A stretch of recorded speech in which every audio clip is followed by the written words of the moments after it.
It is powerful. It's primal material. Who's Afraid of Virginia Woolf records the finest performance, arguably, of Richard Burton on the screen. As far as filmmaking goes, I think they were really ahead of their time.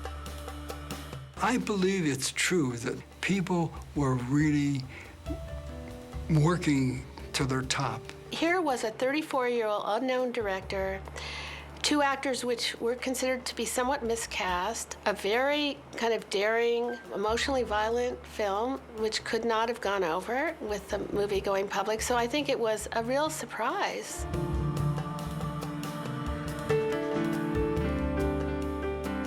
The play opened on Broadway on October 1962. It was produced by Richard Barr and Clinton Wilder. It was directed by Ellen Schneider, and it starred the great Uta Hagen as Martha, Arthur Hill as George, Melinda Dillon played Honey, and George Grizzard played Nick. My favorite review said this is a play that should only be seen by dirty-minded women, which, you know, instantly guaranteed the commercial success of the play.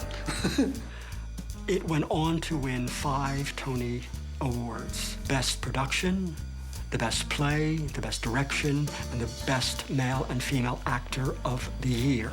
It went on to win the Drama Critics Award for the Best Play. As I was writing the play, I wasn't thinking, gee, I'm writing good roles here for actors. But they turned out to be. I was just writing real people who happened to be articulate and capable of using language to wound and to amuse. Everybody said at the time, well, they'll never make a movie out of this. You know, it'll be too rough for Hollywood. And too, you know, they'd have to trim back the language, and then they would emasculate the play and all that stuff. So, you know, all credit to Jack Warner. I mean, it's alleged to be that he saw the play on opening night and said, gotta have it and all that stuff. So in March 1963, he optioned the rights for the play.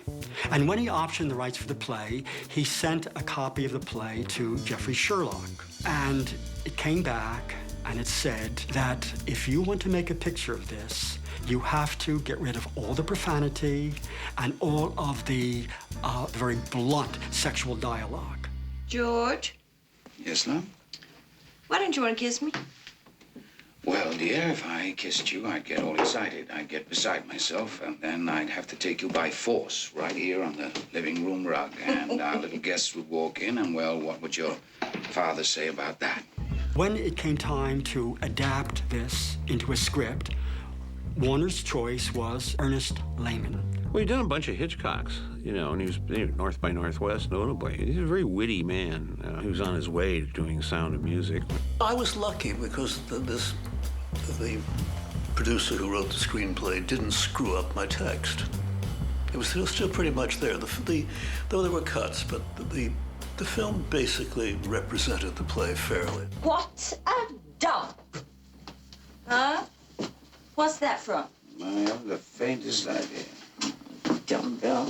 I had a nice conversation with, I guess it was Jack Warner, the only brother left at the time, and I said, who do you plan to put in it? I'm very interested in this, you know?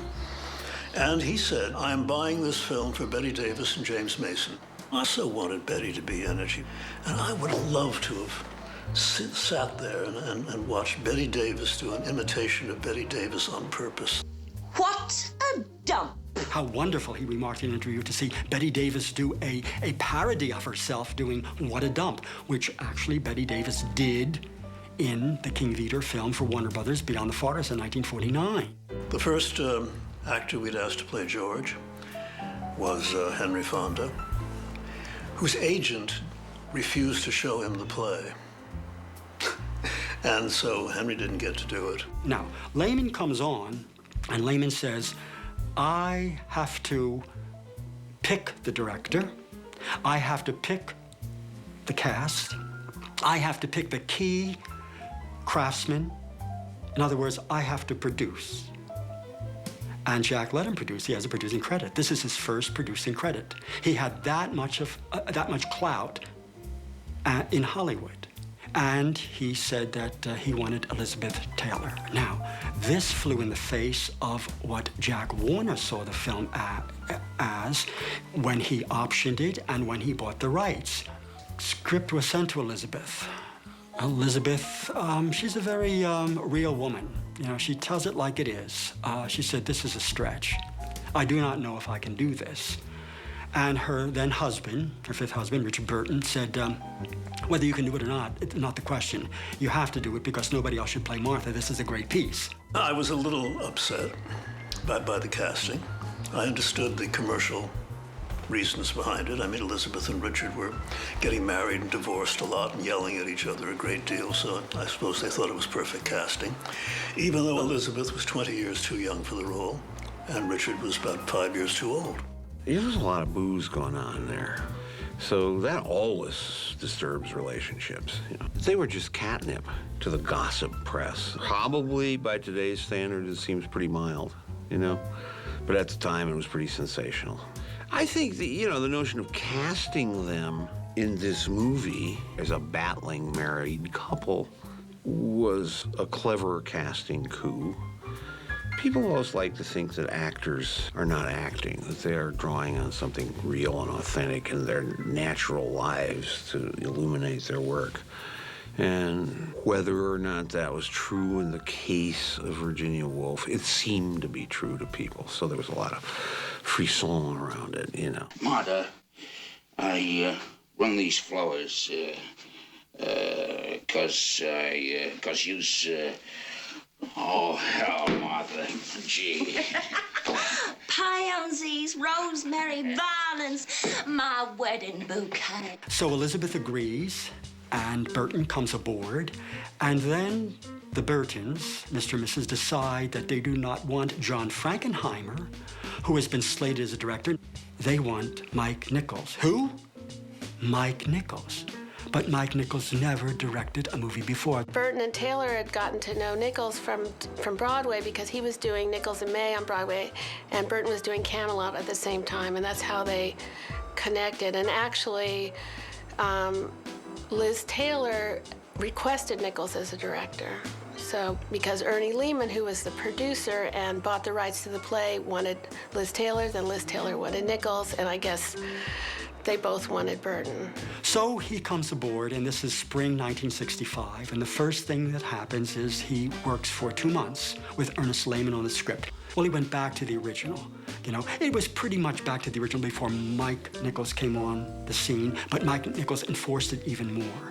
And then they worked out about working the play and all that kind of stuff. At this time, the other casting was done. Now, George Segal went in, and Sandy Dennis, who was a stage actress and had appeared in only one film before this time, a Warner Brothers film, Splendor in the Grass. She's on the edges of that film. This is her second film, and when she tested, they were amazed, and she got the role right away. 51-64, take one. You are always at me when I'm having a good time. Come on now. I like to dance, and you don't want me to dance. Honey, come on now, sit down. Oh. Touch me.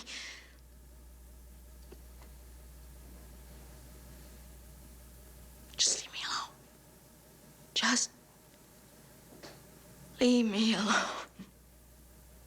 I do remember the atmosphere on the set, the mood, and the level of professionality of the actors was incredible. The concentration, and you have to credit Mike Nichols, because Mike Nichols' first film, and he understood the story. He developed a relationship with the actors. Directing a film is a specialized profession. It is not just having the actors say the lines. It is very different from doing a play. Of course, the basic thing of doing a play, Mike came on the set doing, and we expect that, working on his relationship with Elizabeth and Richard, and knowing the play well and listening to them. I sat in on the rehearsals, and I could see how much they knew and he knew about things that are not in the play but are inferred in the play. He's got a gift for what needs to be done to make this play into a movie. And I'm not saying he's not helped enormously by Haskell Wexler. I mean, again, that's the other thing that comes flying out at you when you see the movie a second time, and that is how good Haskell's photography is. Being able to be confident with my handheld French camera and to go with Richard down the hall and have him grab the umbrella was good for both of us, Richard and me. I would just say, Richard, just go for it, you know? And I had the camera on my shoulder like this. It's all lit. We just go, which is like nothing today, right? But at that time, the crew said, what the hell's going on? What's he doing, you know? But that was left over from Chicago. The same with Sandy Dennis.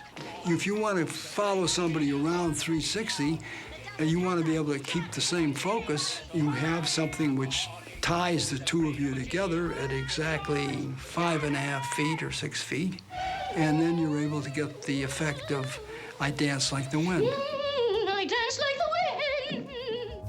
The discussion of whether the film be shot in color or black and white, I was more comfortable in shooting black and white, but my comfort was not the main consideration. And I discovered the film was being shot in black and white. How bizarre. Why aren't they shooting it in color? And then I was informed that serious films had to be in black and white still, and color films could be musicals and comedies. The subject matter didn't lend itself for color. Richard Burton and Elizabeth Taylor would look more awful in black and white than in color, so that's another reason. It was the cuts, it was the framing, it was the close-ups, so that the conditioning of how viewers looked at drama was still that black and white was more visceral and that color was more show-off. Also, Mike Nichols was not able to suggest these people engulfed in darkness, engulfed in a night, the black night of the soul in color. So black and white. I think he's got the light great. I think he's got textures great. You know, there's this sequence where George Segal and Burton are out there by the swing. I mean, he's got some light on that swing rope that's fabulous, you know? And he's got some light on the tree bark that's great. And it's not jamming it at you, you just notice it. It's as good, I think, a piece of night shooting as I've ever seen. A lot of the reason the movie's effective is where Nichols is putting his cameras and where they're cutting, and I don't know if that's necessarily following a script or following Mike's instincts and Haskell's instincts, and Sam Osteen, I think, edited. This was where film is better than stage. A very crucial moment was when Honey says to George, I didn't know that you had a son. What? A son, I hadn't known. he cuts to the first big close-up of the movie, which is George's head spinning around. Now, if you did that on stage, the moment wouldn't be as powerful. But, you know, sometimes he had to cut in like that, and it was pretty visually startling, but it worked. Well, the biggest challenge was overlapping dialogue because of the nature of the piece, which is this, putting it mildly, contentious couple who are constantly arguing and trying to gain power or command of the moment. And what he just did is he overlapped tracks, a track of one actor maybe playing over the next actor, but it was so tight that it almost seemed like they were overlapping, but it wasn't visually tight, but because he was overlapping the sound, he could make the sound very close. And he did that constantly. And Mike, coming from stage experience, knew that in real life people overlap, even in normal dialogue. His mouse, she tooted brandy immodestly and spent half her time in the upchuck. I know these people. Do you? Oh. But she was a money baggage, amongst other things. Godly money ripped from the golden teeth of the unfaithful, and she was put up with. And she was put up with. Stop her.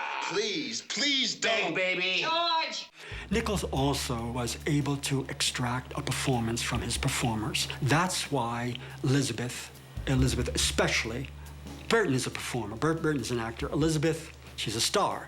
That's why Elizabeth wanted Mike Nichols. She knew that he would help direct the performance. Everybody was a little concerned whether she really had the chops to play this part, beyond the fact that she wasn't old enough. Just, it was such an intense part, and she was no more as a screen beauty and a personality than someone who could play something that she said, I think, had none of herself. It was just a great character. And then there was that very violent scene outside the roadhouse where George throws her against the car. I mean, you can really tell the impact. Stop it!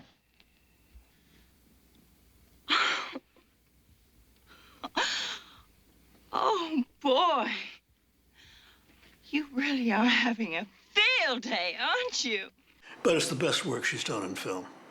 And Richard did his usual splendid professional job. I had always thought of all the movies he did, I think this was the best he ever did. I think it suited him in some ways. He lets you see in that performance the George who was, the George who might have been, the George who has been oppressed by the marriage to the college president's daughter.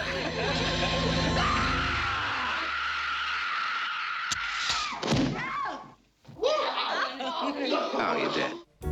Everybody knew Richard Burton was a great actor. They were a little concerned that Richard Burton was too strong a personality, but ultimately he is the ringmaster in the play, and so the quiet strength, I think, actually worked. I mean, all credit to everybody, you know, Mike Nichols, Ernie Lehman, the actors. I mean, they really did make a film version of the play that was an authentic representation of the play as it stood. The film was very well received by the Academy. Well, the reviews hinted at this, that come Academy Award time, this would be recognized. 13 Academy Award nominations. The picture was, I think, a substantial success for the studio. You know, there was enough chat about, you know, the raciness of this movie's language and all that stuff, and it had come off of Broadway where there was a lot of talk on the same subject. I dare say it's a fairly accurate portrayal, I guess, of two people who really do love each other in a relationship, but have allowed things to get in the way of the relationship surviving. Another reason this is a landmark film was the fact that we had talent in every area of this film working at the top of their form.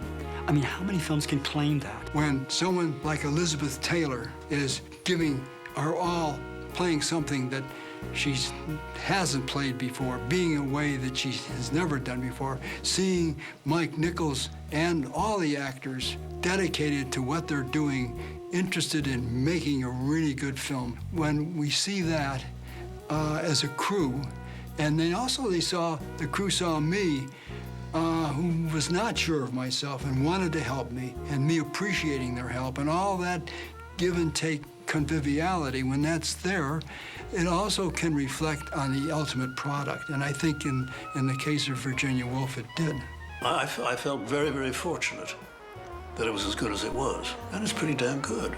You kind of have to break rules sometimes to make something work dramatically and visually, and because they did that, I think it makes it very contemporary. Well, these are very intelligent people who know the weapons to use in any marital battle.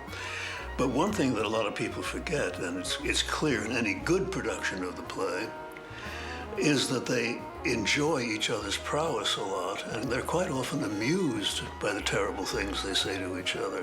Why it holds up is it deals with what we do with each other when we're in a long-term relationship.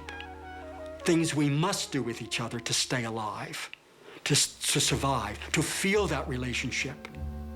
Who's afraid of Virginia Woolf? Virginia Woolf. Virginia Woolf. I am, George. Who's afraid of Virginia Woolf? I am.